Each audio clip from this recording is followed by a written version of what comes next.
Good evening, everyone. Welcome back to the Kinocast. Holy shit! I'm not being interrupted by Taylor. This is a miracle.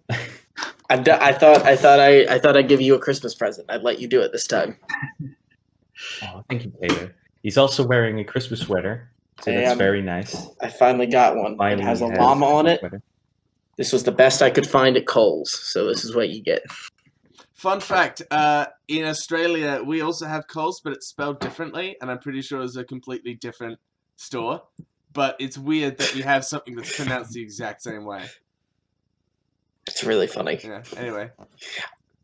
It's very nice. Join our spin-off podcast where we talk about department stores for 3 hours every week. Yeah, well, I work in a grocery store, so I can talk about how I want to kill myself for pretty much 40 hours a week.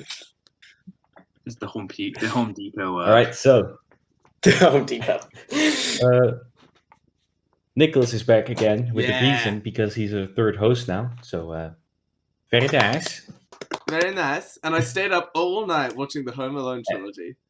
So I really wanted to lean into the Crack House vibe for this one. So I'm all snuggled up in not only my Christmas work shirt, which I haven't taken off, but a quilt, which is also my comfort blanket. And so really, now you know I'm serious about the Kinocast. He's very serious. He's in blanky mode. Yeah, he's in Blanky mode, full blanky mode. It's actually very hot in this office right now, and I'm wearing a sweater, so I'm suffering for you right now. I just want you all to know that. He's suffering for our entertainment. Goddamn. We're also here with guest Grant Felenstein. And we're going to we're going to talk about the Home Alone trilogy tonight, and it's a trilogy because fuck 4 and 5. That's all. They're home-to-video. They're direct-to-video sequels. They do not count. Fourth one was actually supposed to be a pilot for a TV show, and so was the third one. Man, wow, they really tried, didn't they? Oh yeah. All right, let's move on to the first. Well, let's just move on to the list of table that I got. First discussion topic is going to be movie news. And then we'll talk about the Home Alone movies, and then we have another movie news after the Home Alone. But it fits Home Alone, so that's why it's last. And then after that, I just mumble some stuff about Home Alone 4 and 5 because I'm the only one who watched them. Well, Beautiful. I mean, insane enough. Makes sense. Make sure to watch my or read my 1,000-word essay on Home Alone 4 on Letterboxd. It's quite good.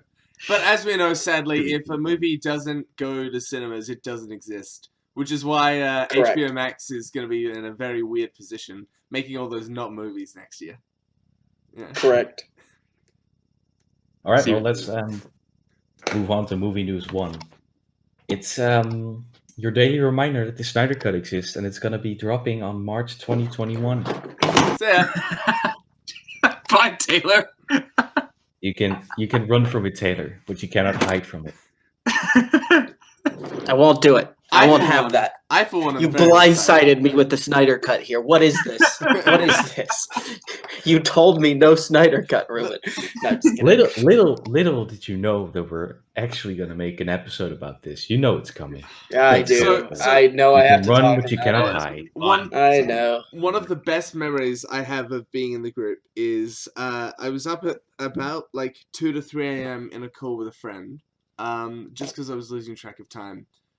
And then we had to like take a break for a moment. And in that break, I'm casually browsing Facebook. And in that moment, I see a post from Taylor and it just says, well, I'm going to kill myself. I'm like, what's going... Oh my god. And I saw the announcement. And I flipped the fuck out. And I flipped the fuck out twice because I immediately realized that I was tagged. Because not a week ago, before that, I had said I would do like a drinking game if the Snyder Cut ever came out. And I would like live take a shot whenever I would like see like something that made me cringe. And now it's a 4-hour, 4-part HBO Max TV special. God Wait. hates me. TV special, so that means it doesn't exist. Yeah, You well, win. It does. That's It kind of does my mean out. it doesn't exist. So Yeah, if I it can't does. do a Kinoplex watch along, my reasoning will be, well, it's not a movie. What are you on about? Yeah. No, your reason will be that we were still planning the Ready Player 2 read along. Yeah, I've got that book next to me as well, so I'm prepped. I just don't want to die, which is what's gonna happen if I do one of those two things. So, Ruben, I actually don't know what the news is with the Snyder Cut. Why are we talking about it? What It's what a has been daily announced? reminder. It's Just a daily reminder. That's it. You just wanted to remind me that it's happening. Just rub it Yes. into Taylor. Just rub Exactly. the salt in Taylor's wounds. Just Thank you. All right. Well, moving on. Does it The actually? Green Before Knight- you move on, does it have a release date? It was Is like it just March. 2021, or I have they March. given it a March. date yet? March. Yeah, Okay, March. I didn't know that. Okay, I find great, it wonderful. crazy that he's fucking like filming for it. How do you pull Yeah. that off? Like, what did they do? Were Did they just, filming like only 4 minutes for it? Did they push Yeah, they're Henry only going Cavill for into it. like a green screen room and then just? And why is the Joker in it? Why does the Joker have to be in it? I don't get it. Isn't it a Justice League What? movie? Why did he have to like redesign Steppenwolf, but only Oh. make him slightly different, but also worse? Like, why? There's no answer to okay, these questions. I do have an answer to that question. So, Okay. do you remember the big deal about the Batman v Superman Ultimate Cut at the time? Yeah, And when that was coming out, everyone was like, "Oh, well, that's his real vision," and the studio really Yeah. fucked him over. I'm like, "Oh yeah, fucking a guy over by giving him 2 cuts of a movie and eagerly promoting the second one." yeah. And it's kind of like the first cut is already super fucking long.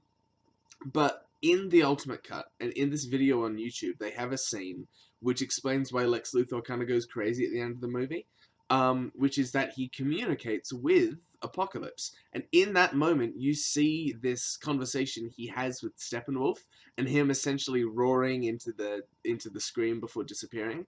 And that version of Steppenwolf has the same design as the Justice League version. So really, they de-designed him. I can. So- yeah. What?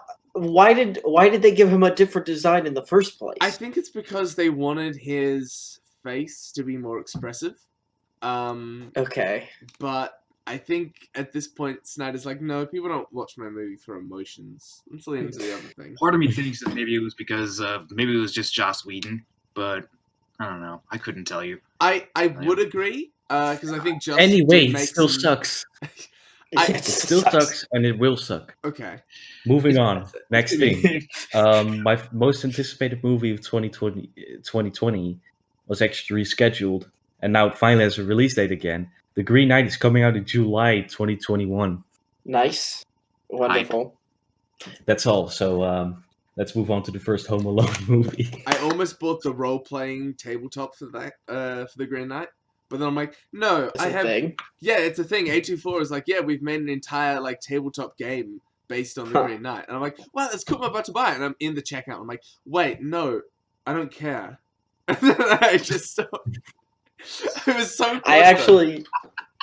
That's actually a movie I'm like avoiding everything on. Like I don't know anything about it other than the title and that one image or poster that's been released. So I'm doing that on purpose. I'm gonna be in the dark for it. Yeah, Damn. it's probably a good idea that you didn't order the game too, because wouldn't the game have spoilers? I would assume, right? If it's a storytelling tabletop game, I can't imagine it's. If it's spoilery, I doubt the spoilers are that matter that much. You know, you know, in the sense that like when Psycho was being advertised, Alfred Hitchcock's Psycho, Alfred Hitchcock would just straight up talk about the murders in the trailer and where they happen, and people still love the movie. So I feel like if there's spoilers in a tabletop game, it's probably not a huge deal. Yeah.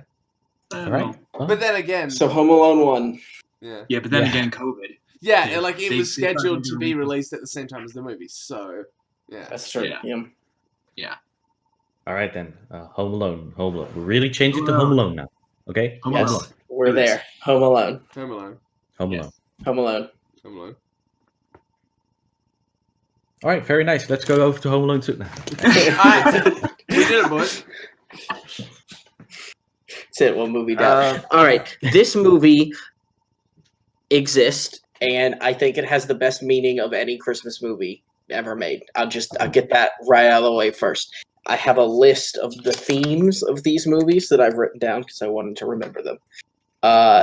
This movie, I genuinely love the message that this movie has at the end. Like, especially, like, you get kind of a dump at the end of the movie when Kevin is sitting in the church with the old man, and he's like, where it's just like about like you can fight with your family and stuff, but it's still your family and you still love them, and it's good to make up and kind of deal with that, but like how to deal with that as a kid, and that's kind of a complex topic, but a very good topic, I think, to aim at kids. So despite the like very very graphic of violence and psychopathy displayed by Kevin McAllister, I do think it has like a really good message in it, and I like that a lot. That's very nice. That's very sweet. But the real question is, who would win, Kevin McAllister or the Predator? Which is the real thing that we get out of watching Home Alone. In before, how much prep time does he get? I think there is a really nice heart to the first Home Alone movie. I think it's quite simple, but it's also like The Nightmare Before Christmas. You do not need a complicated message to make a good Christmas film, because it's about the tone. Yeah. And I think it's a straightforward film. It's very easy, and it's just. The pacing, holy shit, that the movie blew by very fast. This movie, I'm pretty sure, is the longest of the three movies. Maybe Home I think it was the shortest. I think it's the shortest. Well, hang on, how long? Home Alone 2 is 2 hours long. Yeah, and this is like an hour 40. First one is, this is an hour 40. Home Alone 3 is an hour. The reason I bring it up is because Home Alone 3 is like an hour 40, and that felt like 3 hours. Yeah. But this one, one did breeze by. It really felt like you could sit in the movie very comfortably, and it would work out quite well. I forgot that he has like this fucking American Psycho scene where he like talks about his routine as he's like in the bathroom and like freshening up. Yeah. And I'm like, is this his Patrick Bateman? Yeah. And I'm like, was this? Yeah. I don't know the timeline of when these movies were made, but I'm watching it. I'm like, either Home Alone is referencing American Psycho or American Psycho is referencing Home Alone, and I can't imagine the second. Yeah. Wait, say that one again. Kevin was the American Psycho all along. Yeah. This was like 10 years before American Psycho. So I'm gonna say, can we confirm right now that American Psycho is making a grand Home Alone reference? And that's the real... we can confirm that. Yes, I'm on the phone right now, and I can say that is confirmed. Oh, thank you for contacting Christian Bale for that. Yes, that is what I did. Did you tell him I'm looking forward to his appearances? He called Christian Bale and he got shouted at. Yeah.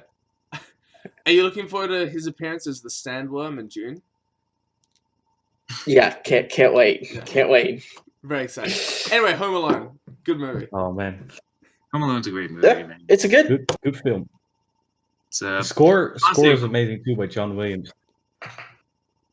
Yeah, John Williams' score is quite fantastic. It's honestly a great coming of age film too, because it's like, because you have Kevin, basically, because I think I actually remember reading trivia that it was like they basically shot him small and like little, and then progressively as the movie went along, they basically shot him further and further up, so he would actually literally grow up as the movie went along.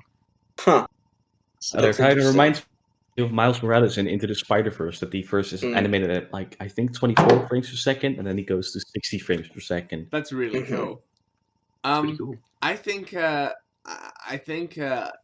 really had a good time with the movie for a lot of reasons.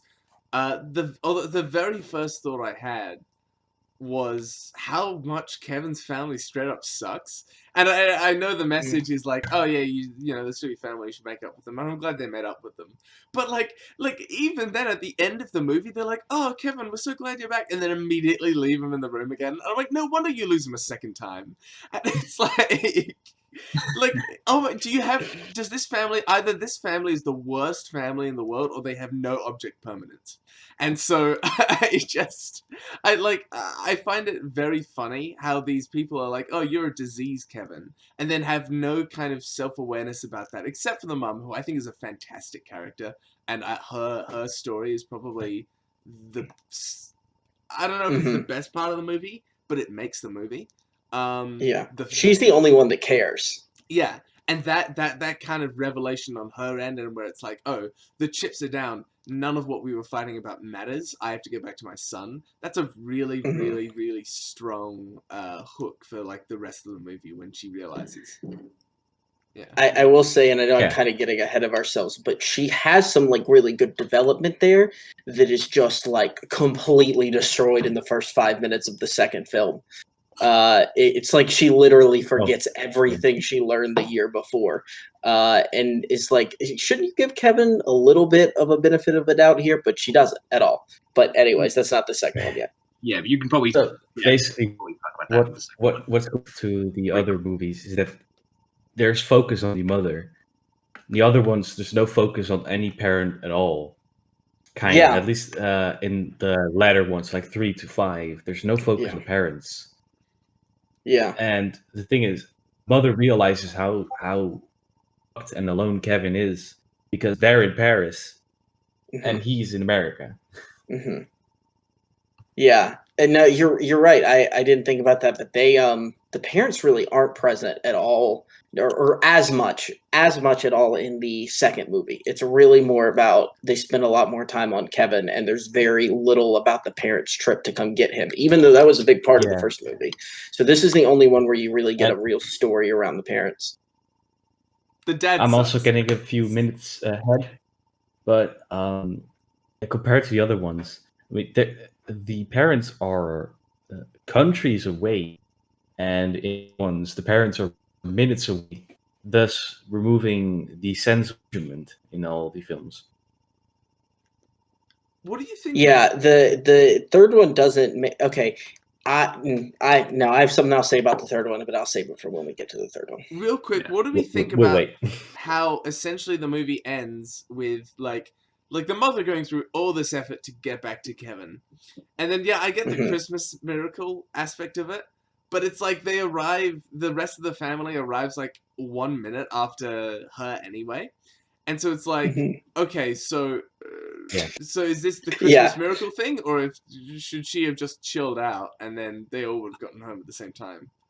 You know, I think honestly, it's more of a. I think honestly, it's more just a show of how much she loves Kevin. Because it's like if she stayed with the family, she was gonna wait 2 days anyway. But if you're gonna do this and time it with the perfect ending, it's a Christmas miracle. But you're gonna have to you kind of have to show her doing something. You can't just show her like sitting in an airport for the better part of like 45 minutes. Yeah. I mean, because she's a very weird mother. Cannot wait 2 days. She's taking the opportunity to go to Kevin as fast as possible. That's true. Well, not as fast, but. And one of my favorite scenes. Oh, sorry, you go. I will say that there's a very large plot hole in this film that is really just unforgivable. So they say that the family's flight is at Friday morning, right? It's Friday morning. But then they get back and it's still Christmas morning in Chicago. And that's just not how time works. That's just incorrect. They got that wrong and I just can't forgive it. It's been bothering me for the entire week since I've watched that film. Wait. No, the time zone's broken. Because you're a poopy. I'm trying to like Thank you, Ruben. Different time zones separate to how it works in my country. So I'm like, no, yeah, that's horrible. I say it's like the cogs in my brain are slowly like grinding. Yeah, you're basically on a different planet, which is correct because Australia doesn't exist. But yeah, there's a good few hours difference, but it's like a 12-ish hour flight. So they'd be there like at night, which would at most be like late afternoon in Chicago without me doing the math. So no, I can't. I can't. It You completely sound ruins like an my angry sense Star of Wars fan. disbelief.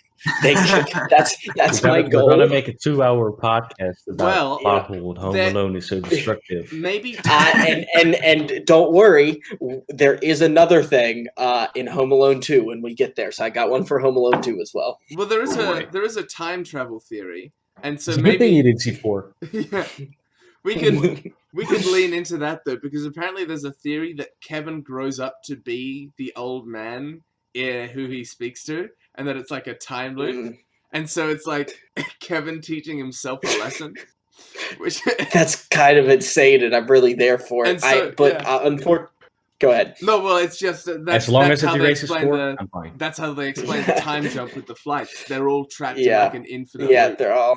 Yeah. Personally, though, that would mean that Kevin McAllister does not grow up to be Patrick Bateman, and that is my current headcanon. So I got to stick with that. See, I would think he would grow up to be Jigsaw. That would make sense too, but I don't know. I think he's just so far removed from society as a psychopath, and the glee in which he assaults these villains, I think it can eventually lead into serial killer tendencies. Or vigilante tendencies. That's true. That's also a possibility. Saying Prep time. He's Batman. He's Batman. I mean, the parents must be Also- loaded, so maybe it's Thomas and Martha Wayne. Oh, exactly. What kind of job do his parents have? Oh, I know. Yeah. It's crazy watching that movie. And actually, there's so many scenes in the Home Alone movies that I wouldn't say the movies are dated. In fact, I think both Home Alone 1 and 2 have aged quite well. But there are so many scenes in these movies where I look and I'm like, and I had this with Die Hard, which I watched for the first time recently, where you watch it and you're like, oh, okay, yeah, so this really is the 80s. Most notably scenes with like airports, but also stuff like just like little things and like I guess the stuff with the video recordings where it's like keep the change, Yeah. you filthy animal, and shit like that. So Yeah. I really enjoy watching movies that are kind of time capsules in that way, where they really lean into the technology of the time, but it doesn't feel like the movie itself is dated. Yeah, I don't know where I was going with that. That's just why I thought it was love Back to interesting. the Future. For that exact reason. But let's not get into that movie. That's a whole another episode sometime. Really more So into the wet bandits don't want to desecrate the church because Kevin's hiding in it. It's like, I'm not going in there. Or I don't know. So how insane is it that Joe Pesci did both Goodfellas and Home Alone in the same year? Yeah, that is insane. That's pretty wild. I didn't know that. That is wild. And he won the Oscar for actually- Goodfellas instead of his role-defining performance in Home Alone. Actually, Yeah. You see him struggling not to swear in that movie. here's a fun bit of trivia. Because oftentimes when Joe Pesci was on the set of that movie, he would like mutter to himself, motherfucker, and instead of the F-bomb. But so Chris Columbus, the director, would basically tell him to say fridger because he would constantly forget that he was on a set of a family film, Yeah. which that's probably exactly why. That's amazing. And that is another one of my, like, that's the biggest realistic flaw with these films is that Harry and Marv are just cursing like nonstop. Because like I don't know that it does, like I just caught it in the second one, but it like God, it looks like he wants to curse so bad. Harry is just so close to cursing. There are several scenes where he clearly is like mumbling as close to a curse as he can get. Where he's like, Yeah. and you're like, I know what you're trying to say. I like the Yeah. spirit. Yeah. Yeah. So she's Also, too much time on the Scorsese set. That's what it does with you. Yeah. Also talking about Marv, Daniel Stern is really good in this. He is. He's very good. Yeah. He really convinces all that pain his character is going through. There's so many scenes in these two movies that I saw, and I'm like, oh, I guess these three movies where I'm watching them, and I'm like amused, but and this is it's not a critique, and it's certainly not an original thought. But there's so many moments where I'm watching this, I'm like, wow, so he's dead. Like, he's super dead. Like, Yeah. Yeah. Oh yeah. Oh, 100%. I would like to see like an Ari Aster like edit where like the hits land, but then it's like the music cuts and then the bodies just drop, and then you have like this long shot just lingering on like Marv's body. But it's like, it gets like really dark all of a sudden. Yeah. and That would be amazing. I made this joke in the chat early that the opening to Home Alone reminded me exactly of the ending to Hereditary, of the house just surrounded by like black. I just thought to myself, you could re-edit Home Alone as a horror film, and I'm sure someone has done it. Very Also, easily. the house in the wanna Home see, Alone logo is very small, and then Kevin lives in this huge house. I want to see Ari Aster's take on the feathers trap, because that was apparently Crystal's least favorite one, because it wasn't enough. Yeah. Oh, that's funny. Yeah, I could see that. That did kind of seem like the most tame thing in there. It really is. Is out of the trilogy, I still think, or at least out of the first two movies, I still think that the most brutal it gets is when Kevin just drops bricks from like a 3, 4, 5 story townhome, and he just drops like 3, 4, 5 bricks onto Marv, and several of them hit him right in the head. All of them hit him right in the head. That man's Every dead. single Actually, one. Every single one. Actually, I'm sorry. That's one of the most brutal. The other, and I apologize, these are both from the sequel, but the other most brutal is when he replaces the water in the toilet with kerosene. And then Harry walks into a trap that sets his head on fire, and the only water in the room is the toilet. So he just dunks his head that's on fire straight into a bowl of kerosene. That's another level. Like, that is another level. You know what else I find very extremely painful is when he puts his foot on the needle. Or not a needle. The nail. God. The nail. That scene has stuck with me since a child when he steps right on the nail. That is brutal. And plus, it's like his foot is covered in tar. Like, imagine the tar going into the wound on that. Oh, God. That's bad. That's bad. Or the burning doorknob. I wish he had, like, no leg in the second one. he's just like hobbling on like a peg leg for like the whole movie. He's living. That would have worked too. Yeah. A little Fritz Lang reference in M. Okay, so scores for Home Alone 1. No, wait. I just want to talk about how emotional the ending is. It's just holy shit. So it gets you. On that note, I do think the ending was emotional, but I did laugh because like they immediately leave Kevin again, and I'm like, oh, okay, all right, so you don't really care. It's like it's already forgotten about him. But like the stuff with the old man, I thought was really, really sweet, and I found it interesting how they kind of chart the healing of the old man's hand as Kevin kind of grows closer to him, and then like the old man kind of makes up with his son. And then at the very end, when he's hugging his son, his hand is fully healed, which is another part to the time traveling theory. But I like the kind of like the low key, not really supernatural Christmas spirit thing, but hey, this is kind of not how things would normally work, but it's the Christmas spirit. I like that kind of feeling to Home Alone. I think it gives it a very charming feeling where it's like. It's almost like, okay, sure, you're not using, actual Christmas magic in this movie, but it does kind of feel like there's Christmas magic in the movie. Yeah, it's subtle. Yeah. Definitely.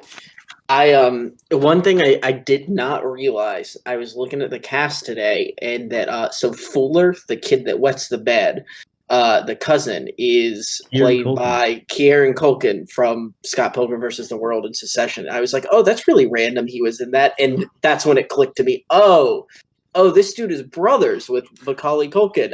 That's just one of those dumb things that never clicked in my head. And I was like, oh, crap, I did not know that. That's kind of wild. All right, that's cool. Can't recognize him in these movies at all. Like, I don't recognize him at all. Well, I mean, I do recognize it a little bit. Maybe if you look because I know who he was. Maybe you just take off the glasses. He's like, oh, now I recognize him. Yeah, the glasses are definitely a big part of it. I like how smug that character is about wetting the bed. Oh, dude, yeah, it's just like that little smile he gives when he just finishes his coat. I'm not. The crap they give Kevin for everything, and they give this kid no crap for being a bedwetter at like 8 years old or whatever, and he's so like, yeah, I'm gonna piss the bed. What of it? You ready? You ready for this? I'm gonna pee all over you, and that's just like an understood fact about this kid. It's so weird how every other character in this movie, like every other member of the family, like sucks, and Kevin is the one who like gets all the shit. Look what you did, you little jerk. Yeah. Yeah, I'm like, They gotta shit on somebody. aren't you stealing like on the regular in like every shot that you're in? Yeah. And it's not like random disposable stuff. It's like what, jewelry that he tries to take at one point? Like, Jesus. And Kevin's the bad apple. Because he like pushed a guy and then the guy did like this really dramatic Well, he's the good bad apple out of all the assholes. Yeah. Yeah, that's right. He's just built different. I'm just saying, He's built different. if Kevin grows up and like pulls a jigsaw, but it's on his family, I wouldn't be shocked. Yeah. It's like, you guys. Yeah, I'd be okay with that. It's like, you guys know how much that's like fucked me up. Like we were all jokes, but you know how much like you sucked, right? Yeah. He turns into Clark Griswold from National Lampoon's Christmas Vacation. Yeah. But good movie. All right. Okay, scores. I'm giving the movie a 9 out of 10. 9 out of 10 as well. 8 out of 10. Yeah, I'd lean towards an 8. I think it deserves a 9, but it's just it never struck me, and that's not because of the quality of the movie. It's just I enjoyed it, just never on a really deep personal level. Yeah. And I will say, movies as a whole are like this, I know, but I think especially with Christmas films, like they either just click with you or they don't.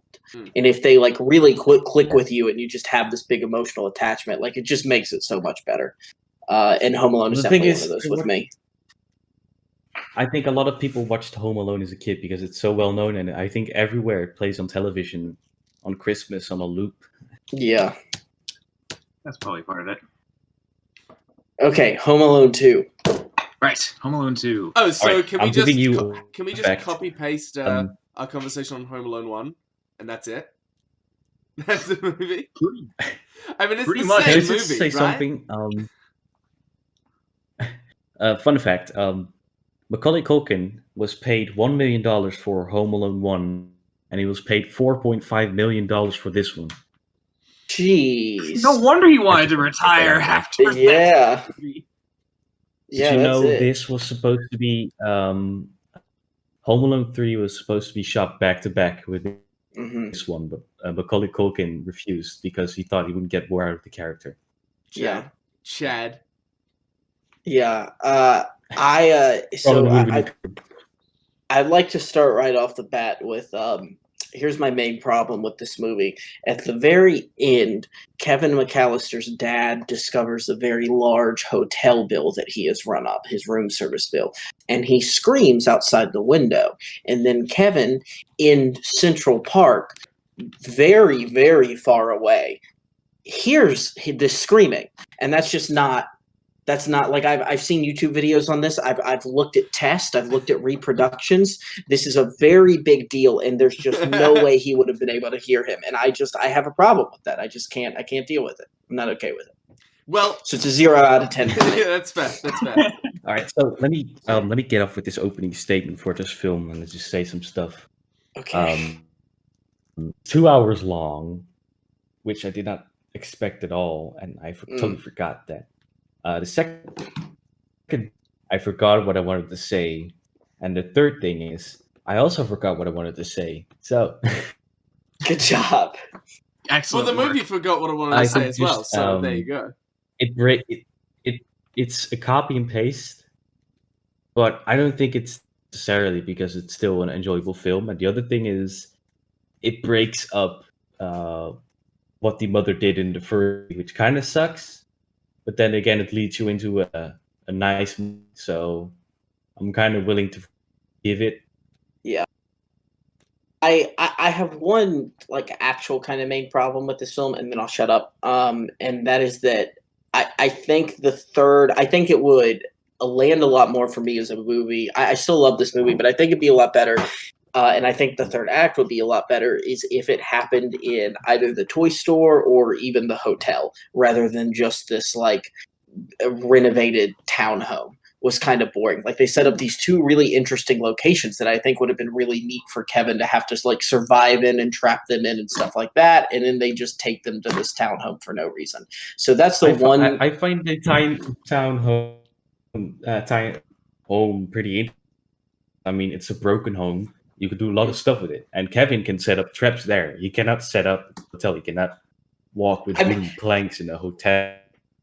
And the parents were already at the hotel by the time burglars arrived. You're correct. Yeah, no, you have a point. It's definitely it gives him a lot more possibilities for traps and stuff. I just like it's just I think imagery wise it's a bit boring when there's two places that it probably wouldn't have made as much sense, but I'm like it would have been way more interesting to see. I don't know. This. I think the Toy Story would have the toy store would have made a Toy ton Story. of sense. Because if they had spent more time establishing Kevin's relationship just with the toy store, just giving him like more time in there, you could have had the climax in that store, I think. But they have it on the same day. Like he goes to the store, and then that night, the toy store is attacked, and like this all happens in the span of like what, 2 days?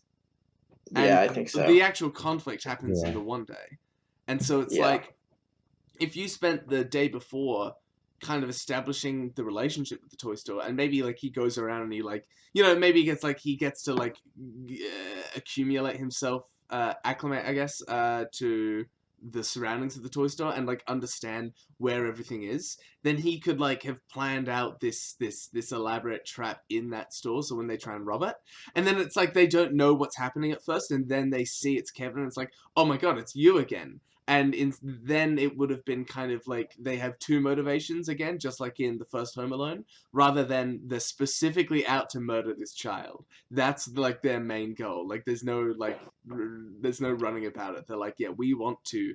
Like the first one, it was kind of vague, and like you got the sense that they wanted to gank him, but like they were still after the stuff. So really, that he was just in their way. But in this movie, it's they didn't need the pictures. Yeah. But he had the evidence on him. Yeah, but in this movie, so because of that, it gives the sense that it's like, oh, these people just want to straight up like shank this kid. Oh yeah. Okay, yeah, I get what you're talking about. Yeah. He didn't need the pictures indeed, but it was just a distraction to get the web bandits go to him. The sticky bandits. It was, sticky bandits. Sticky bandit. Sticky bandits this time. Yeah. Can we talk about the cast for this movie?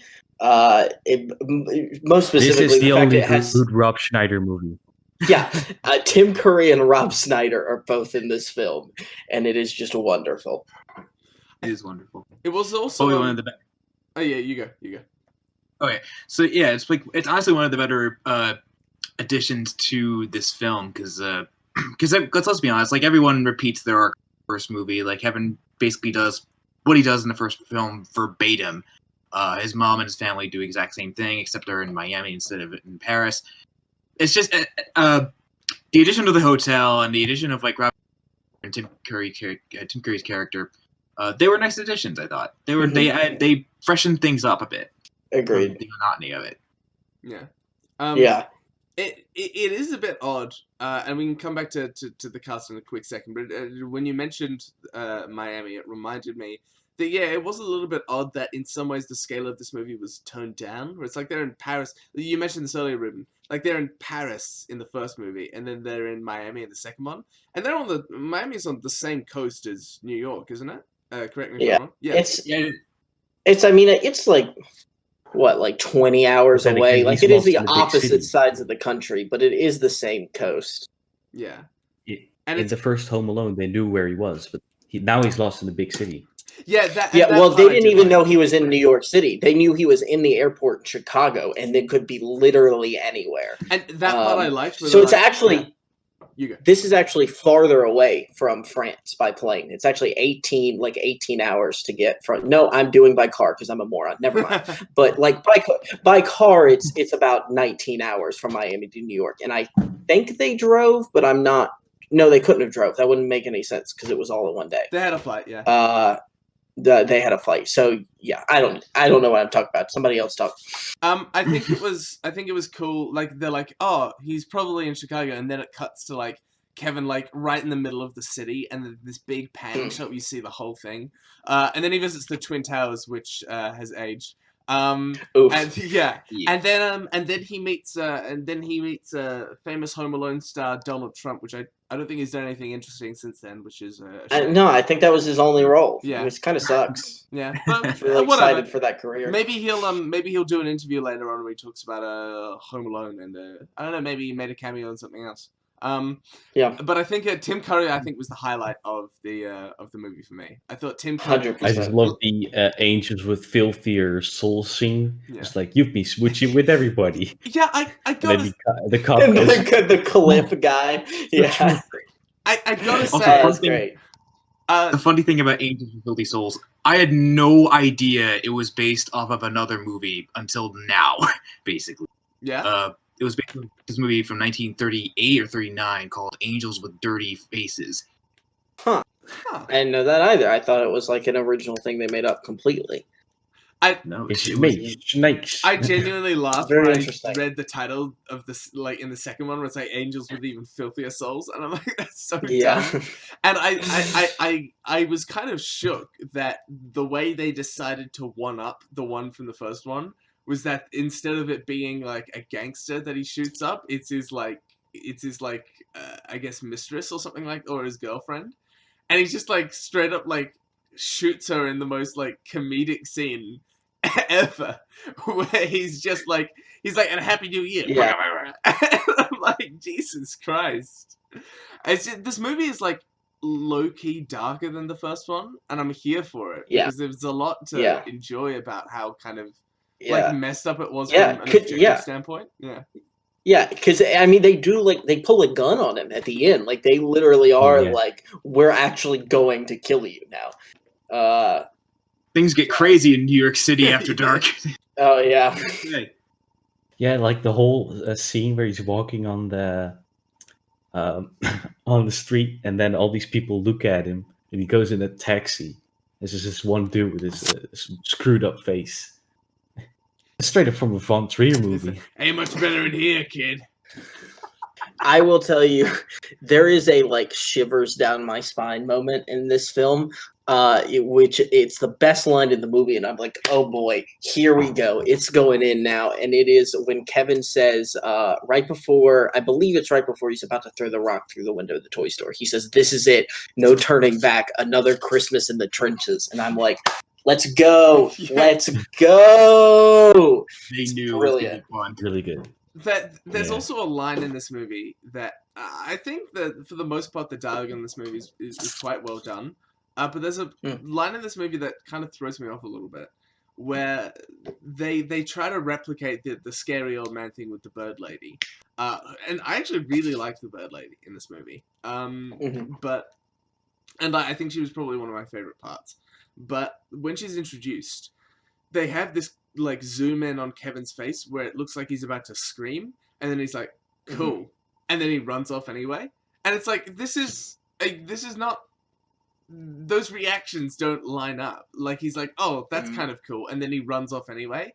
And it's like, okay, you trying to say that he's not scared of her or that he's scared of her? And it just felt very strange where it's like, okay, you're trying to replicate the old man plot, but it's just not as strong because it's not stronger than the rumors of the scary old man who's like murdered his family from the first one. Yeah. Oh yeah. Actually, you got me thinking about it though. It's like he says "cool" when he sees the old lady. It's like, what if he's aware that he's doing this all over again? That he knows that there's a scary old lady that's going to help him out, and later in the movie against the sticky bandits. Like, what if he knows? What if he knows that what's gonna happen? Oh, because of the time loop? Yeah, because of the time loop. Yeah. Oh well, I think you got the nail on the head. Yeah. The time loop. I'm sorry. I'm gonna jump ahead just a tiny little bit because I have to leave in 5 minutes, unfortunately. But and I want to mention, this is one thing I want to mention before I go, is that the first two movies, right? They're very thematically similar and in practice pretty similar, pretty kind of retreads of the same things. The third one is not a Home Alone movie. It's the third Die Hard movie in the series. No, it's not a Die Hard movie either. It's the third movie in the series of Rear Window and Disturbia.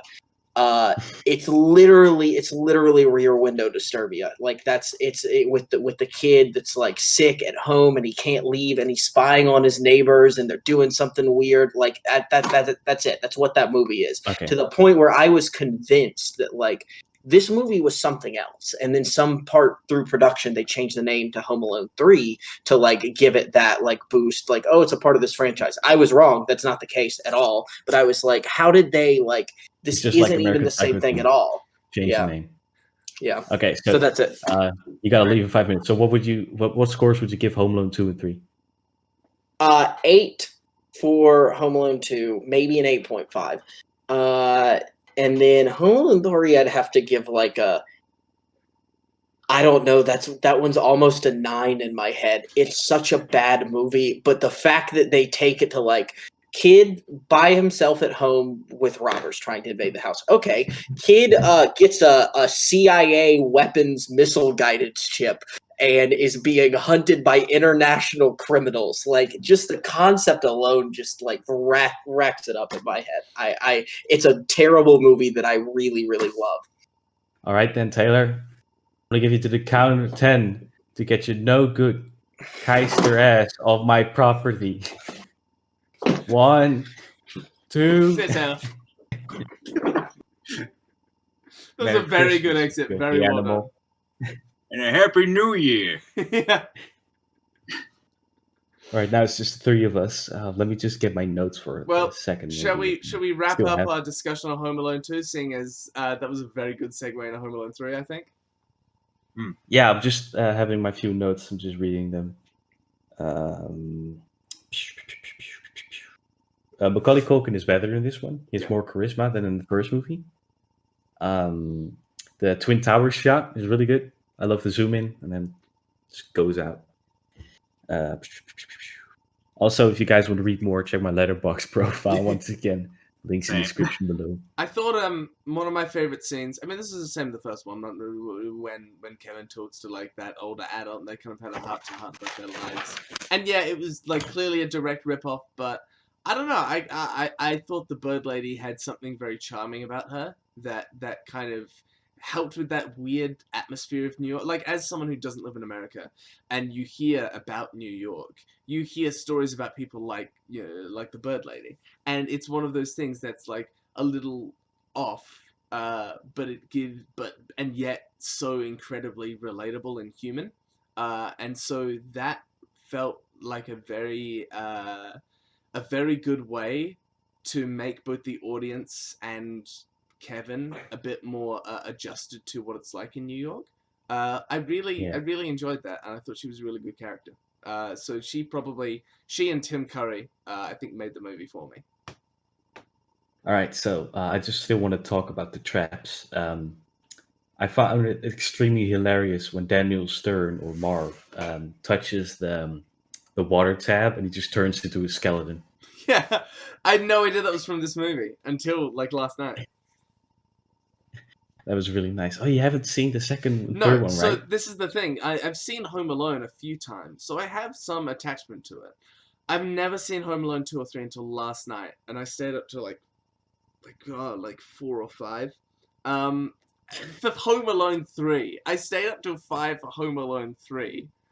Why did I do this? But so I don't have really any childlike love for either of them. But the second one I had a decent time with because of those two characters, and then because at the very end the traps are like, wow, so this is like a murder movie, like a slasher film. Yeah. All right, so I'm just gonna give my final verdict. It's a plot copy, but it's a nice plot copy. It does ruin a few character moments from the first movie, but then again, it leads you to a nicer movie. Well, not nicer, but a nice film. It's at least more, at least better than what follows next. So yeah, I'm gonna give it 8 out of 10. Do you want me to go, or do you want to? Please do go. I'm Yeah. a little. All right. I'm thinking. Yeah. I'm probably going to give. I'm going to be a little bit less charitable to Home Alone 2 and give it a 6 out of 10. Because, like you said, I think it's a great. I think it was like people have been saying throughout this Discord.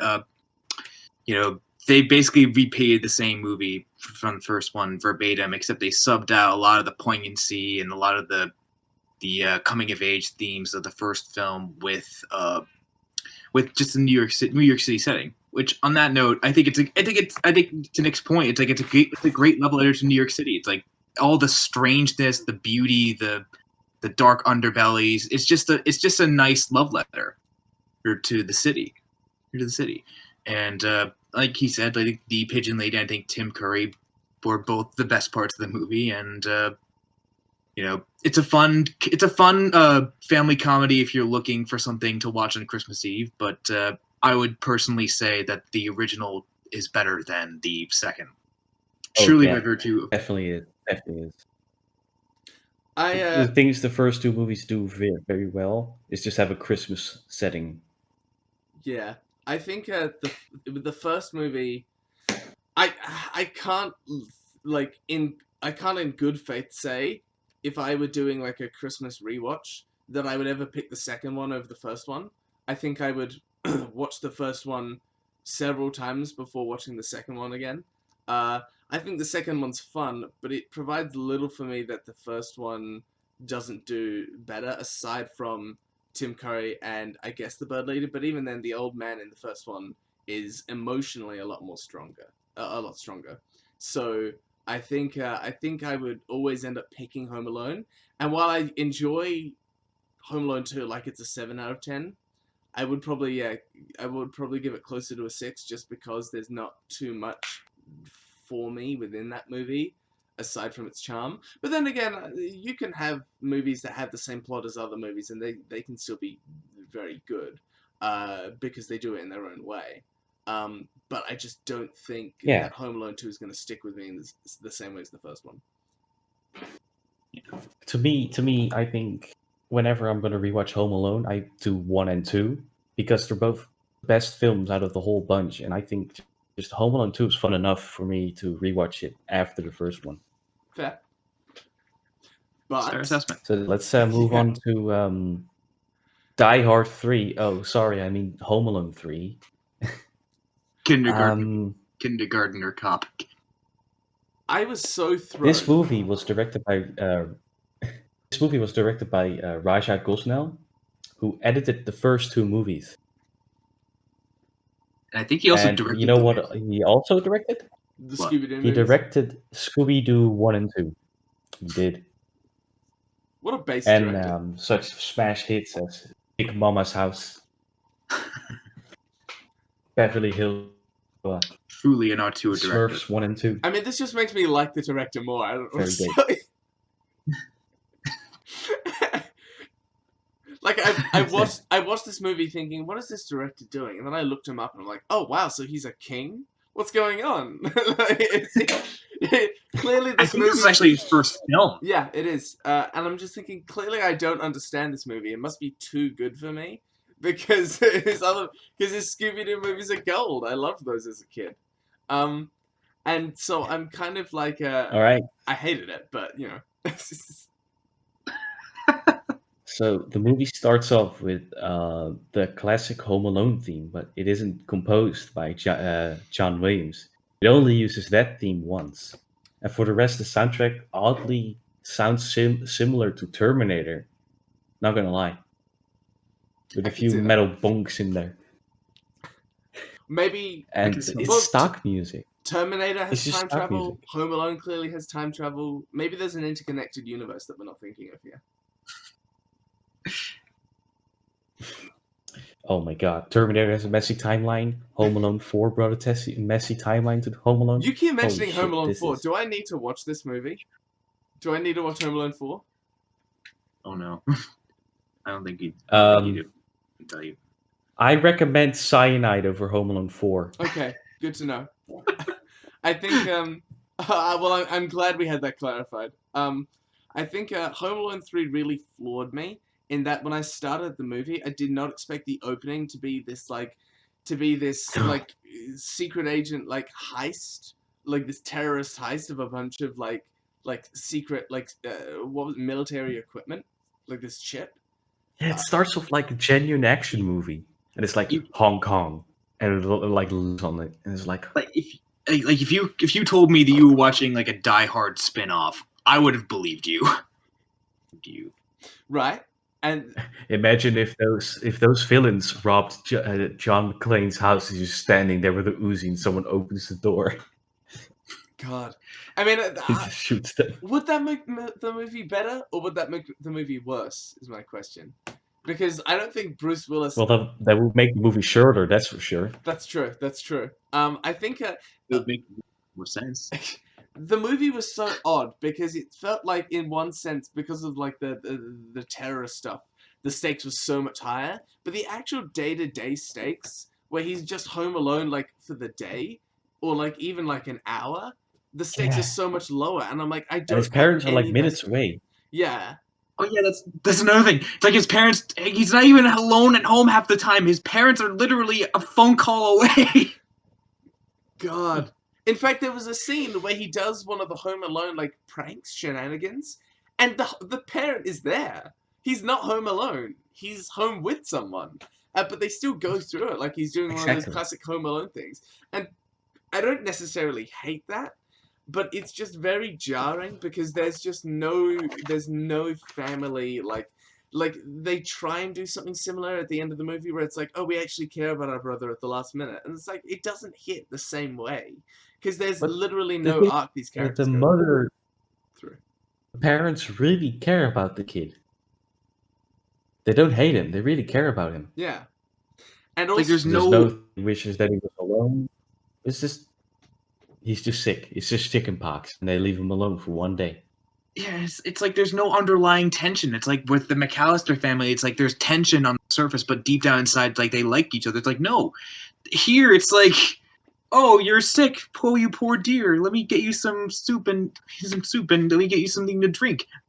And more than that, like, I'm sure I've been jumping to Jigsaw predecessor Kevin McAllister's defense for this whole podcast, but he is a bit of a shit at points. Whereas, like, this kid is like a golden Yeah. boy. Like, he does nothing wrong. Like, the scene where he Yeah, tries he doesn't to be, get caught. Yeah, like, he only does good things throughout this movie. And sure, he's not praised all the time for him, but the moral is like, oh, see, trust this kid, because he's actually been doing good stuff. And it's like, okay, cool. But you realize how that doesn't hit in the same way as the dysfunctional relationship in the first two does, right? And I don't think they did realize that. Yeah.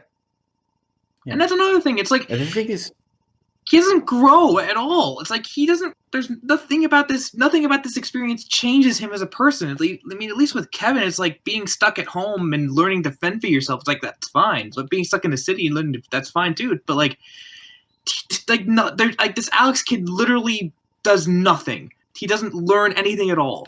Like, what's the point of this movie?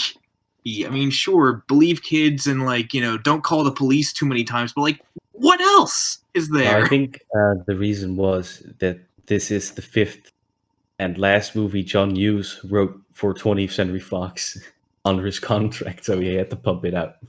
That's the only reason. Yeah, probably because he also he couldn't get to Macaulay Culkin and Chris Columbus back for the sequel, so he was just like, what, I'm done. I'm just gonna take this television pilot, convert to a actual feature. Done. I'm out. Also, the concept of a Home Alone television show. This is... Why? I really don't get it. But I don't get a lot of things, so I've learned to accept that. And, I think what really bothered me about this movie is that I actually quite like the villains. I think they're quite like fun. I don't think they're amazing. I think they but suck. I don't think they're as good as the wet/sticky bandits. They're boring. Yeah, but I like the idea that they're from a completely different movie and they're stuck in a Home Alone movie. That I like. But then what I don't like is that like they take a complete turn where it's like they do kind of play it serious for the first bit, and then the moment when the pranks start and like the traps, like they immediately turn into like beyond slapstick, like beyond anything that the wet sticky bandits did in the first Yeah. 2 movies. Like, I mean, you had like, also there was a lot of like poop stuff in this movie, which always, I'm never a fan of that. But it's just odd where it's like these characters play it seriously for half the movie, and then the other half they're suddenly like their eyes are bulging out of their sockets and stuff like that, and it's like you didn't pick a lane. I would have liked it if they like Yeah. played it 100% serious, like these were actually like R-rated villains who aren't sure what they're doing in this movie, or make them like really incompetent and lean into that and how funny it is. But they kind of did this middle of the road stuff, and it didn't work for me. Because at Hans least with the Gruber in sticky Home bandits or the Alone. Weekend, it's like you built them up as like, oh, they're kind of incompetent. Like they seem competent on the surface, but underneath, it's like even in their private moments, like you can kind of tell that this dynamic is like a Three Stooges type deal. Mm-hmm. Like these villains feel like they've been ripped out of a Die Hard film and then plopped into a Home Alone movie. Yeah. And it's Yeah, just, exactly. and they have to play the Which is not part fun. because the script demands them to. Yeah, instead of them Also, genuinely being confused why they're in a Home Alone movie. Have you Yeah. guys even laughed at this movie? Because I didn't. No. No. No. It's not funny at all. There's no subtle jokes. There's no angels with filthy souls. There's nothing. I mean, I spent the whole movie trying to figure out how many hours I could get of sleep before I had to get up and do this podcast. Oh yeah, and that's another thing. It's not even set on Christmas. It's set in January. It is? Yeah, Oh. Yeah. it is. Which I think, boy, this is It's just so... also a Yeah. Yeah, you go. minor gripe I want to point out. I just read this on my notes. The chip the kid has, at one point, he takes it out and there's pins on the chip, and they're like, most of them are bent. You cannot use it anymore. They're all bent. I wonder, honestly, if that was incompetence on the terrorist part, or if that was just incompetence, or if that was just negligence on Alex's part. Because if it's the latter, then he's inadvertently just saved the country from a nuclear war, from a whole new war, arms race. I think it's just the fault of the terrorists because they pushed the thing in, and you all know that's not a good thing. There's no casing on it, you know. I would have liked Alex to have taken a harder stance on the surveillance state of America at the end of the movie. Actively breaking the chip, like throwing it in the CIA's face and be like, get lost. I don't want your money. Yeah. I would have wanted. I think that would have made the movie for me if suddenly like this version, like it's not Kevin McAllister who grows up to be like Patrick Bateman Jigsaw, but instead he grows up to be like this American like Marxist revolutionary. Mr. Robot. Yeah. The thing is, there's a trope in this one which occurs in 4 and 5 too, and it's the trope that nobody believes the kid, and it's so annoying. Yeah, that's so annoying. It's so weird they don't even like consider it. They don't even consider like, maybe they were like smart burglars. He's a sick kid. Yeah. That's all. And it's just, I get that you need a roadblock for a character, but this is just annoying. It's a very weak movie. With a very weak Yeah. movie with the occasionally good, I think some of the traps are still okay. Oh, I think there's one particular trap that's brutal. That's because I have a little bit of claustrophobia, and it's where she gets trapped in the elevator Oh, yeah. with her hands and legs in the air, and it's just, whoosh. This one in particular, I felt like you could do the Ari Aster like linger on the dead body thing. Like several scenes where the woman is being like really like brutalized by Alex's traps. There's a scene where she like flops down face first into this mud that she's been sinking in, and I'm like, it would be like, I'd be traumatized if it just lingered on that for like a minute, and she just slowly started sinking in. There's so many things that like this movie would become a horror movie if the shots were 2 seconds longer and the music stopped at each point. You know what I mean? Also, yeah. Also about the traps, there's no setups like the first movie. So the first movie had some few things in the background, and like the tarantula, you see it in the background. It gets used at the end, you know. Or like Buzz's gun, he just takes it out for fun and then he uses it at the end, and the firecrackers and such. And it's believable too because Buzz does look like a person who has firecrackers and a gun in his room. Mm-hmm. And in this one, they don't have setups at all. And they also It's have just an RC car going through a house They also have a- with strong signals, and then it turns on a corner and suddenly it has bad signals. I mean, that is how RC cars work in my experience. Yeah, but it goes into a house, Yeah, no problem. yeah, And then true. it turns a block, like close from his house, and it suddenly has no signal. Very And true. honestly, makes me wonder. Like I wrote on my letterbox review. The only intriguing thing about this movie was the prospect of like having to build all those traps while people who are completely unaware of these traps are still trying to live their life in that house. It's like an intruder's coming, and you have to you can't tell them because they're the shock would be too much for them. But even then, that's kind of dumb because it's like, why don't you just tell them at this point? Yeah. They also don't lean into it. Like, they don't really do the whole thing where he's sneaking around and trying to, figure it out. Like, they do a scene close to that, but they don't really see anything related to the mother even being close to finding out. Imagine living in Kevin's house. You just open the door and your head gets torched off. Okay, but can we talk about clearly the standout role in this movie, which was the talking parrot? Yes. The talking parrot is easily the best part of the movie. But in the Double same or breath, nothing. fuck the talking parrot. I got so yeah, he's the best part of the movie, but I also would every time he'd come on screen, I'm like, oh yeah, so I'm watching this instead of sleeping right now. And then it's like, Double or nothing. oh god, yeah, exactly. That's it. There's this scene where the female terrorist binds up Mrs. Hess in the garage, and it straight up look like an opening of a porn. Is it? Kinda. Did you notice that? That's not how I saw that scene. I mean, you might not be wrong, but you're either right or you've outed yourself. It's late at night, so No, that's fine. I understand. We've all been there. I think the older woman I kind of liked. I actually wish she was in the movie more. I think if they leaned into her friendship, I guess, with Alex, that could have been fun. yeah, and then I got a feeling that the movie was trying to play her like the neighbor in the first movie and Pigeon Woman in the second movie. Yeah. I kind of got a feeling that they at the start she's kind of mean to Alex. I think they could have leaned into that, but I But don't know. at the end, they're all good. I think she needed more screen time. I think whenever she was on screen, I was like, okay, you can do something with this, and then you kind of don't. Except she gets kidnapped, which is like, No. all right.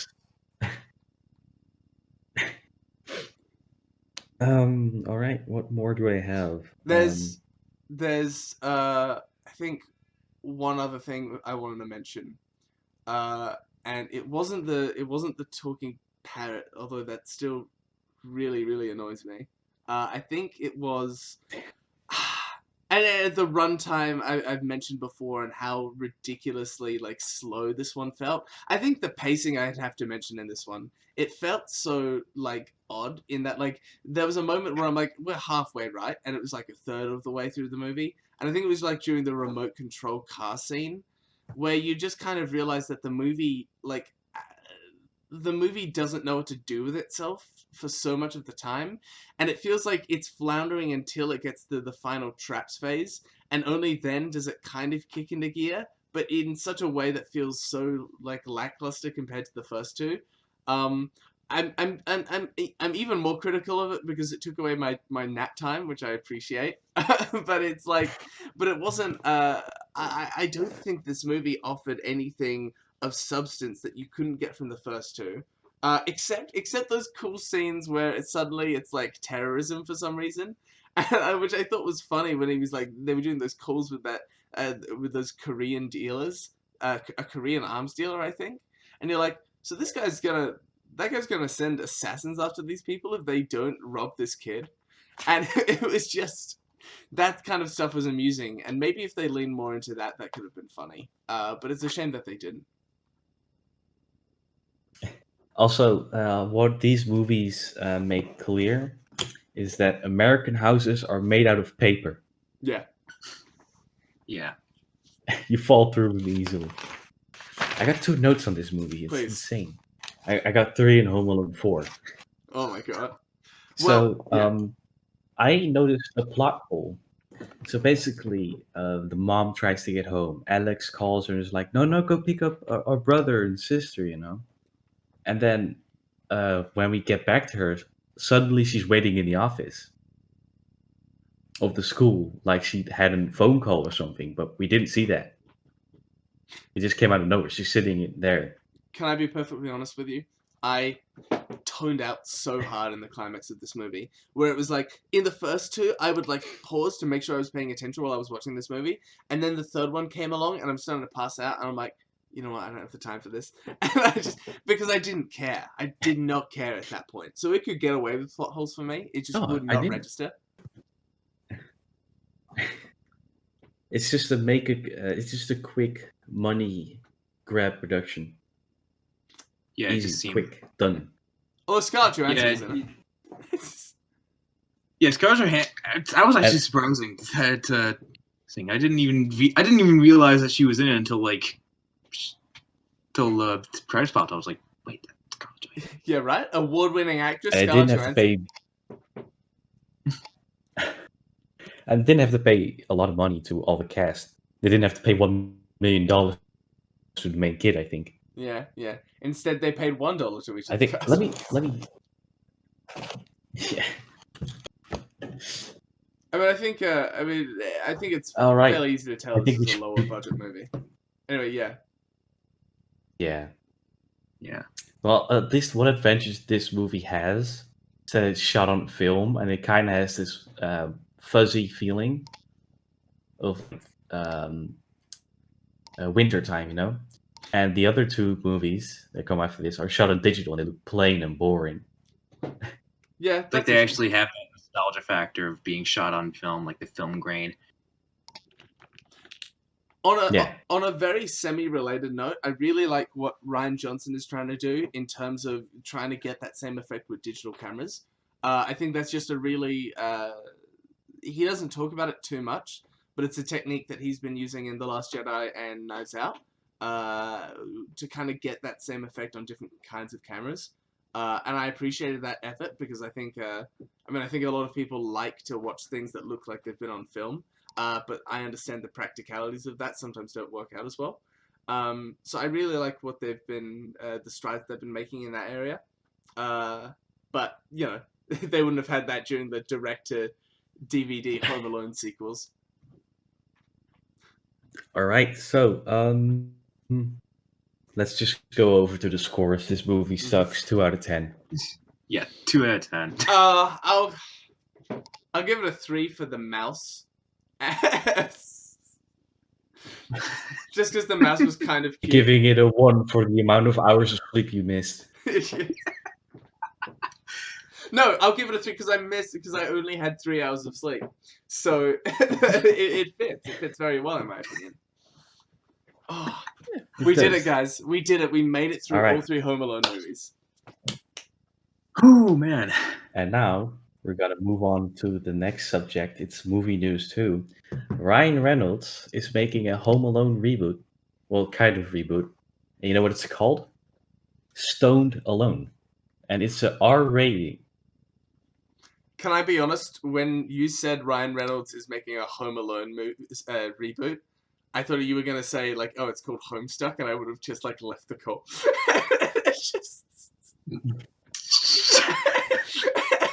No, sadly, the movie is about a stoner. Yeah, it would be, wouldn't it? I bet Seth Rogen's in it. Oh god. I don't even think they have anybody He's one of the down for it burglars. yet. But Seth Rogen would be an obvious choice. Seth Rogen, Yeah. James Franco. Get the squad in. Get the usual squad. It's just the whole movie This is the house full of smoking smoke because of the weed, and you just get jump scared a lot because you can't see shit. It would literally just be the dude walking from place to place, being like, oh wait, I forgot. I'm supposed to be down in the living room. And then like the burglars come in, they come out, the movie would be over. Like No, he just sets up Yeah. his own trap and then he dies. Which is a very really? Yeah, really. He just gets distracted If by that like, one of really his own happens, I'm traps. giving the movie a 10 out of 10. I actually would love that. Wouldn't you love it if it was like it wasn't even movie length? Like it's like 30 minutes, and it like literally just cuts to credits at the end of that because he like dies halfway through the movie. It's an advertisement for Wellman. And then the rest of the movie is just a really long advertisement for erectile dysfunction or something. Like just like someone walks over his corpse and is like, "Do you ever have problems in bed?" And that's the rest of the movie, just this long infomercial. That would be the greatest. That would be one of the greatest pulling the rug out from under people in the history of cinema. Finally, subverting expectations done right. Exactly. Oh. Okay, do we have anything else to All right. say about the Home Alone franchise? Well, I have this one segment where I talk some stuff about Home Alone 4 and 5 Please go on. because everyone needs to know that these movies sadly do exist. Lay it on us. How bad is it? I got. Well, I already told you that cyanide is a better option. But did you know Home Alone 4 was shot in South Africa and it takes place in Chicago and the burglars have a Boston accent? Okay, good start. Good start. Producers really were Mr. Worldwide. We love that So- multiculturalism. The main character Great start. The main character of this movie is Kevin McAllister. I'm sorry, what? And for some reason, he has brown hair now instead of blonde. Huh. This movie also takes place in 2002, which is, I think, 12 years after the first movie. And he's supposed to be 8 in the first movie, so that should make Kevin 20 in this film. But he's 9. And him being 9 implies it takes 1 year after the first Home Alone movie. But it's impossible because the second one takes place 1 year after Home Alone movie. Ah, so it's like DC Comics logic. Yeah, Yeah, exactly. okay, good. And they're just what was it? Oh yeah, his siblings. He got 5 siblings. They're all reduced to 2 siblings now.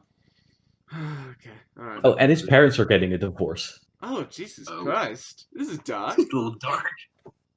That really is. And at the start of the film, they had kind of this message that Kevin should move on. And at the end of the film, for no fucking reason, they get back together. Huh. That's Oh, Marv is in this film again. Huh, Um, okay. I think he got out of prison really fast. Yeah, good job. He got good it on with him. the French girl in record time. He also has a wife now. Imagine him calling his wife just like, boy, my wife. Huh. Okay. But it's just so bizarre how this movie just got made. Also, there's a lot of handheld shots. There's like a handheld shot of Kevin in bed. He's getting served breakfast, and he's like in bed like this. He's shaking, and the camera goes like up to his face, and it's like a Terry Gilliam movie. It's insane. So, is there anything of value from the 4th one or the 5th one? No, actually not. Oh, good to know. Good to know. Well, actually, the only thing I liked about the 4th movie is there's a scene where Kevin floods the house, and the whole set is kind of like it's on your feet on the water, you know, which I think is really nice that they did that at least. For the rest, just don't watch this movie. Just deny its existence. Shit, I'm already talking about it. What am I doing? That's okay. That's okay. If we confine it all to this podcast, it means the curse is lifted and everyone else can live their life in peace without talking about Home Alone 4. Also, this film has some scene transitions that are straightly ripped out of a PowerPoint presentation. That's hot. Now I do want to watch this movie. Maybe You can are really having tell it was made for television. I hope they have like It's that just old the- Microsoft PowerPoint word art font as well. It just has just throw in the watermark that you need to activate Windows 10. Nice. And so, what about Home But- Alone 5? I'm not finished yet with Home Alone 4, sadly. There's still 2 pages no. to go.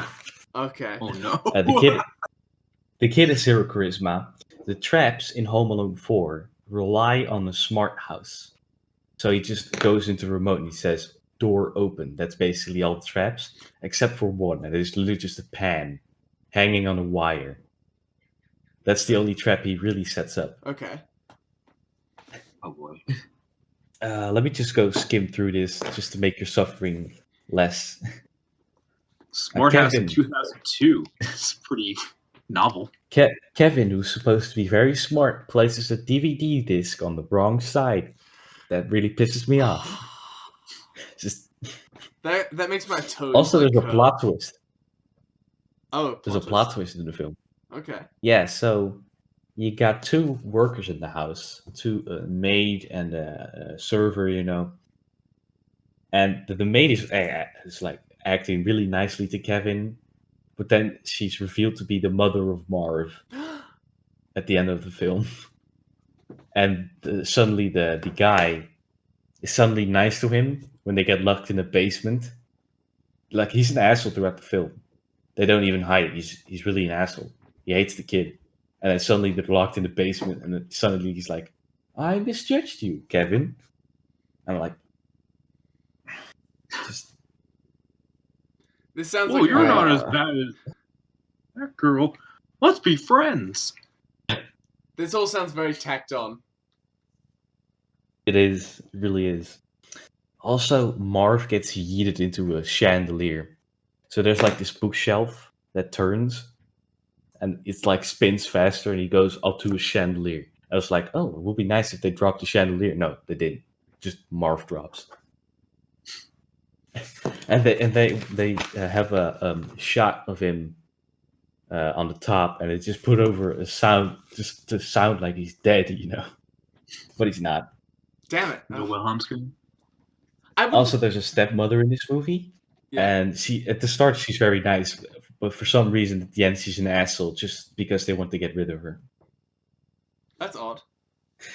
Like Yeah. 5-cent character arcs. Oh, and this is just the final thing about the movie. It ends of them standing outside, you know, on like dry ground, and it's in the middle of the day, and CGI snow starts falling. Ugh. Okay. Alright. 1 out of 10. You can't even do practical snow effects. Don't. Isn't that a technology we've mastered at this point? Well, they filmed in South Africa. Oh, yeah. They should have been able to get like some powder or stuff or something. Yeah. Why Yeah. did they film it All right, in then Home Alone 5, The Holiday Heist. Okay. Alright. Malcolm McDowell is in this film, Okay. main character from A Clockwork Orange. He's Okay. the only good thing about the film because he at least tries to be something. He's just in the wrong Home Alone movie, which is kind of sad. Okay. Okay. Imagine, if you will, the most annoying kid you have ever seen. Congratulations, you can now add Home Alone 5 to your Letterboxd account. Nice. Oh, well, there we go. We're all done. Okay. It's very lazily written. Like he's sitting in the car, and the mom is asking, like, "Turn that thing off." But mom, I'm just on level 17. This is a super mega boss battle. And I already like 45 seconds in, and I just want to quit. Just want to quit. Does this But I'm here for your entertainment. does this kid at least have like an arc where he learns, I don't know, the meaning of Christmas? No, his arc is he's afraid of the basement, and at the end of he isn't. They did that in the first one. Yeah, but Kevin learns more. So they basically just made a whole movie based off of like one tiny part of the first one. I do gotta give credit to this one. The traps are more productive than the fourth movie, but they're still not really good. Okay. Also, he games on an Xbox 360. And this is a Nice. minor complaint. I'm nitpicking right now. But he has a PlayStation camera. Oh, disgusting. Or maybe he's one of those kids that like jailbreaks his consoles and stuff like that, and so he's trying to get them all compatible with each other. This movie is, I think, is written by people who don't interact with children at all. Because Yeah. the sister is written like a phone addict, you know? Like, oh, I don't care, you know? And at the end of the film, she's reading a book. Like it's character development for her. Of course. How dare she purchase a ticket to book? I thought we as a society were past that. This says a lot about our society. And the father is like another like these characters are all two-dimensional. The father is like this one father that tries to be cool but acts cringy as hell. Me. And the mother is supposed to be the smart one that has everything figured out, you know. Does the father at least make dad jokes? No, he's just cringe. Just cringe, not based 0 out of 10. And well, the main character plays violent games, like very violent games. They don't show it, but I think he does. And he's afraid of the basement. I guess that's Yeah, that's dumb. I mean, I play violent games and I'm afraid of stupid shit too. So I guess that kind of makes sense. But it's not a very good like thing to hold you for an entire movie. Yeah. Oh well.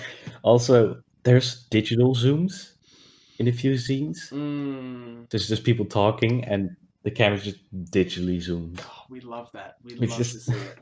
Oh my god. So, you're saying it's a masterpiece of a movie? It's most certainly a master. There's only one good montage, and it's nicely edited. And he's just like preparing stuff, and you see probably him walking, and you also see his future self from like a few minutes later. So like he walks to an oven, puts the cookies in, and then like a split second later, his future self takes the cookies out. Oh, that's cool. Which I think is a nicely done montage, which really got me impressed for a TV show or TV movie. But I'm glad it had that one it just shot sucks. that you liked. It's lazy. Yes, it did. So Well- that's a 2 out of 10. Well, I got more notes, but I don't want to bore everyone else. well, Just read thank my you for that. I letterbox feel like I reviews. have watched Home Alone 4 and 5 now. So really, we've got the experience without having had to see the movie, which was very, I think, You're makes welcome. us heroes. Maybe, I don't know. Probably. We're finally done with the Home Alone series, or at least until Ryan Reynolds releases Just call it, Until the famous Stoned Alone movie just call it comes the out. duology. I hope that one also has a cameo from Donald Trump. or until Disney releases. Down the hall to the left. Alrighty. So, what else we got? Or is that are we wrapping it up for this podcast? That is actually the end of the episode. So, well, it's nice for you to be the third host, and it's nice for you, Grant, to be on as a guest. Happy to be here. I'm just gonna say next week we'll do the Wonder Woman 84 episode along with the Mandalorian season 2. I got no clue how it'll be because I think we're gonna talk a lot about Mando season 2. But I'm all down for it. I'm all Sounds down like it's for gonna it. be a long episode, so I'm definitely be So prepared. I'm gonna give everyone the count to 10 to get you no good. Yell Kaiser as off my property. 1, 2. do it.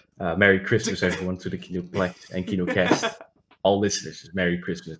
See you. Happy Oh, holidays. yes. Merry Christmas, you filthy animal, and a Happy New Year.